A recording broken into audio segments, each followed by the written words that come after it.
Welcome back to everyone. First of all, thank you to everyone who listened to the first podcast, and I hope you like it as well as it made you think a little bit, no? The idea is little by little to improve and add different things. You, whenever you want, can comment or write to me through my social medias. What is your opinion, or what do you think of the podcast, as well as what topic would you like to hear and to be considered for the next episodes? So nothing, let's start. In episode 2 we are going to be talking about another woman, this time from music, who personally has one of the most beautiful songs, which despite all the time I can listen to it, never bothers me, and that to this day it continues to generate the same feelings of happiness as the first time I hear it. The song is Feeling Good, and this woman is Eunice Kathleen Waymont, better known as Nina Simone. Born in Tryon, North Carolina, United States on February 21, 1933. With a very particular voice, she managed to convey her passion, which characterized her until the day of her death, achieving a place in the blues, jazz, and soul scene. First in her native country, of course, and then worldwide. It was this same passion which led her to give the 100% in everything she set out to do, even to fight for the injustice of her own community, the African Americans. Injustice which she herself had suffered during her journey in this life, denying her on many occasions to fulfill her dreams, just because of the color of her skin. She was the sixth child of 8 siblings. Her father, John Waymont, began his career in the small world of show business in North Carolina. He used to sing, play the harmonica, and dance. And it was in the same environment that he met who would be his wife and Nina's mother, since she was a pianist and she used to play it with him. Once the family got bigger and bigger, both had to leave their vocations. In the case of his father, he started working in a dry cleaner, and then he decided himself to be a barberman,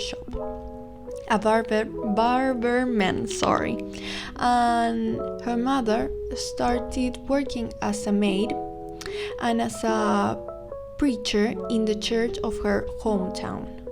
Despite this, she grew up in an environment full of music, also marked by her first passion, the piano, which she began to play in the church of which her mother was part of. She, from a very young age, had a training in classical music, and she used to dream of being the first black classical pianist. Her piano teacher was Mrs. Masanovich, a white woman of a Jewish origin who, after hearing her playing the piano once, was fascinated by what she heard, and for the next 5 years she opened her doors to the music of Bach, Beethoven, Mozart, among others. It was her own piano teacher who believed in her the most, despite the racial difficulties that existed at the time.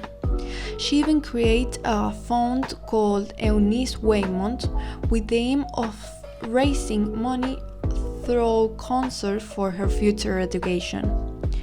All that money that had been raised, and after she finished her initial studies, she had enough to study 1.5 years in one of the most prestigious conservatories, the Juilliard in New York City.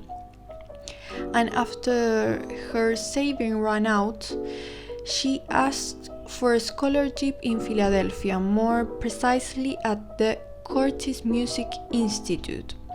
But here, let's not forget the context. Eunice was a black woman in the middle of a society marked by deep social inequalities. So this scholarship, despite knowing that she deserved it, they denied it, simply because of the color of her skin. This was a before and after in her life, since for that moment she understood that her path was going to be longer and more tedious due to racist and cultural issues. It was at this time that the money had disappeared and that her future as a classical pianist was going to be postponed, so she began to work. Her first job was a new beginning for her, since it was in a small bar in Atlantic City, not only as a pianist, but it was right there where she began to sing for the first time. Not really because she liked it or she felt it. That was a small obligation so that she could be able to keep that job. And it was in this same bar where she became known artistically as Nina Simone. Over the next years, she became known within the world of the music, managing to record 8 of the songs that she had been playing in jazz bars for a long time. Thanks to this album, and more specifically to the song I Love Porgy, her name began to resonate more and more and more and stronger. It was during one of these nights, after she finished playing, that she met her second husband, Andy Strode, with whom she fell totally in love. A time after they met and after they got married, Andy decided to leave his police career so that he could start representing her full time. Such was the crush she had on him that she didn't think it twice. Nina was a woman with a very damaged self-esteem, with a very destroyed confidence, given because of the difficult experience she had had. So she had blindly decided to trust that man. Without a doubt, her career began to grow more and more, coming to play in 1963 at the Carnegie Hall in New York, and this was her break. But this consecration brought with it many hours and a lot of time after this success. By the year of 1962, her only daughter was born, Lisa Strode, with whom she always said that after her birth, she lived one of the most peaceful moments of her life. These moments of peace were corrupted by the fact that her husband was looking for a singer who would work 24/7, and at the same time, given the stress she had from all that situation, many times she could no longer control her emotions. This led her to the fact that all that love that she once had for him was transformed into a resentment. But in this relationship, she was not the one in charge. Nina only obeyed, because she also knew that if she did not whatever Andy told her, consequently, he was going to beat her. An historical event marked her life forever. On September 15, 1963, in Birmingham, there was a succession of explosions in places and establishments where people of color lived and were. And one of them was a Dominican school where children of different ages died. It was from this moment that she decided to get fully involved in a fight which cost her part of her career, but which gave her a meaning to her life. Beyond music, because in addition this fight allowed her to express everything she had suffered throughout her life for being a black woman in United States. She began hanging out with personalities like Malcolm X, Eldest Shabazz, and she herself became a major figure in the African American rights activist movement, which caused her career to take a nosedive, and as a result, also her marriage. At this point, no one wanted to hire her because they were feared that she would only sing political songs, and within her most close cycle, things were beginning to worry them, since her mood changes were more and more sudden. Everything could be fine, but in a second to another, all was bad, even to the point of becoming physically violent. After the death of Martin Luther King, she felt that the war she had fought so hard had been lost, and the need arose in her to want to flee as far as possible.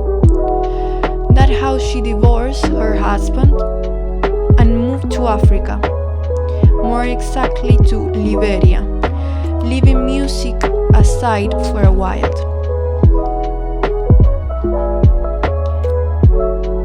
In 1976, Nina returned to the stage, more specifically at the Nº2 Jazz Festival, but by now it was very difficult to trace her career. Her temper and her emotional swings had intensified, and she couldn't find a way to put her life back together. It was only in the late 1980s that it was really understood what was going on in her mind and body. She was diagnosed as a bipolar and maniac depressive. Thanks to friends, she was able to start rebuilding her life little by little.